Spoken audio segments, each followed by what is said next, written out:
ఒక్కసారి చివరిగా ఒక్కసారి చూపెట్టండి. ఆ భార్గవ గానం పాడుతుంటే నాకు కషి, మామూలు కషి ఉండదు సార్.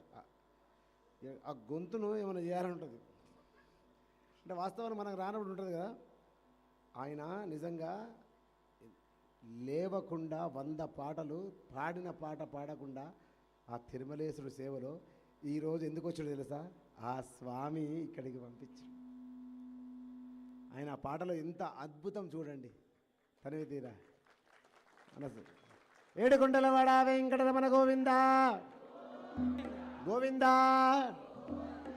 అయ్యా ఇప్పుడు రెడ్డి గారు మీరు ఇప్పటిదాకా మంచిగా కూర్చున్నారు, మంచి కలర్ పట్టు వస్త్రాలు వేసుకున్నారు.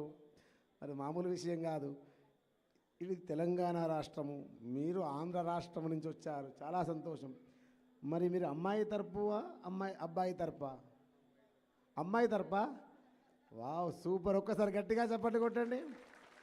ఎందు గురించి అంటే ఎవరైనా అబ్బాయి తరపు అంటారు, వస్తాయి కదా. కానీ ఇప్పుడు అమ్మాయి కన్యాశుల్కమే, అమ్మాయిలు లేరు, తక్కువైపోయినరు. మరి అంత అద్భుతంగా అమ్మాయి తరపున అన్నారు. సార్ మేము ఏం అడగము, అడిగింది మాత్రం ఇవాళ ఇవ్వాలి. ఎందుకంటే మా సుందరాంగుడు, ప్రపంచ సుందరాంగుడు, మరి ఇంత అద్భుతమైనటువంటి ఆ స్వామి సేవలో ఈరోజు పార్వతీ అమ్మవారిని పరమేశ్వరుడికి దానము చేసి సుముహూర్త సమయము ఇద్దరు ఒకటయ్యేటువంటి చూపులు గెలిసిన శుభవేళ. ఆ సమయం ఆసన్నమవుతుంది. గొప్ప మాట అన్నాడు, ఎవరైనా కూడా ఎటు దిక్కంటే అమ్మాయి దిక్కనాలే.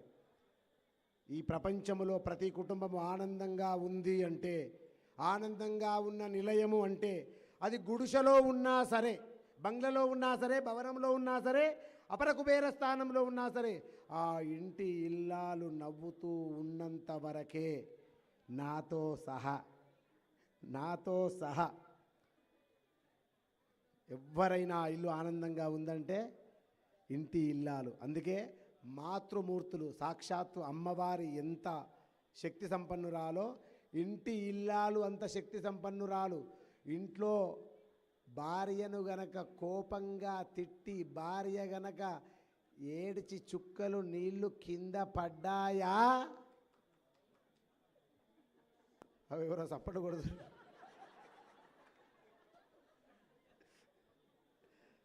సమయం తక్కువ సార్.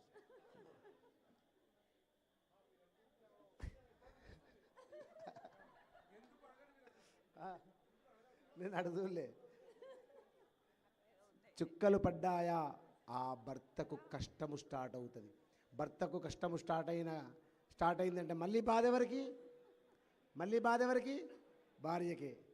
మరి నీ ఇల్లు ఆనందంగా సంతోషంగా ఉండాలి అంటే మరి ఊరికే తిడతారు గురువుగారు, అన్ని పనులు మేమే చేస్తాం, సర్వం మేమే చేస్తాం, అయినా మమ్మల్నే తిడతారు. మిమ్మల్ని తిట్టకుండా పక్కోళ్ళని తిడితే వాళ్ళు కేసు పెడతారన్న భయానికన్నా మనం వాస్తవాలు మాట్లాడుకోవాలి. కాబట్టి ఇంటి ఆడపడచ్చు లక్ష్మీదేవి, లక్ష్మీ నిలయం. మరి మగవాళ్ళు అంటారు ఉత్తగా తిట్టినా ఉత్తగానే నీళ్ళు వస్తాయి గురువుగారు, వాళ్ళకు బిందె నీళ్ళు కళ్ళల్లో దాచిపెట్టుకుంటారు ఆడవాళ్ళు. కాబట్టి స్త్రీ అనేది మహాశక్తి సంపన్నురాలు. ఈ ప్రపంచంలో, ఈ భారతదేశంలో, ఈ పుణ్యభూమిలో ప్రతి కుటుంబము స్త్రీతోటే. ఆ స్త్రీ చేసే పూజలు కొండకు మొక్కుతుంది, గుట్టకు మొక్కుతుంది, పుట్టకు మొక్కుతుంది, రాయికి మొక్కుతుంది, రప్పకి మొక్కుతుంది, నేను చెప్పింది చేస్తుంది, ఇంకో జ్యోతిష్కుడు చెప్పింది చేస్తుంది. ఒక పని కాకపోతే 100 దగ్గరికి పోతుంది, ఉన్నవన్నీ ఏం చెప్పినా చేస్తుంది. అంటే ఒక స్త్రీ, ఒక ఇంటి ఇల్లాలు గుడికి వెళ్ళినా తను బాగుండాలని కోరుకోదు. తను ముందు కోరుకునేది నా భర్త బాగుండాలి. అదే భర్తను కోరుకోమన్న భార్య బాగుండాలని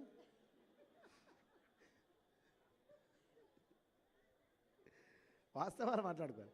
అంటే తన కోసం అడగది, నా భర్త బాగుండాలి. భర్త బాగుంటేనే ఆ తల్లికి 5వ తనం ఉంటుంది. ఇది కూడా గమనించండి. మరి అది కూడా గమనించాలి కదా.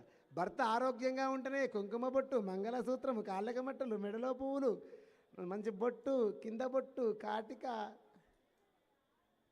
ఇవన్నీ ఎవరి ఆధ్వర్యం? మళ్ళీ పతిదేవుడు. అంటే మీరు 2 రకాలుగా మొక్కొద్దు, పతిదేవుడు బాగుండాలని కోరుకోవాలి మనస్ఫూర్తిగా. ఇప్పుడు అమ్మాయి తరపు నుంచి అబ్బాయి తరపుకు జీలకర్ర బెల్లం తీసుకుంటున్నాము.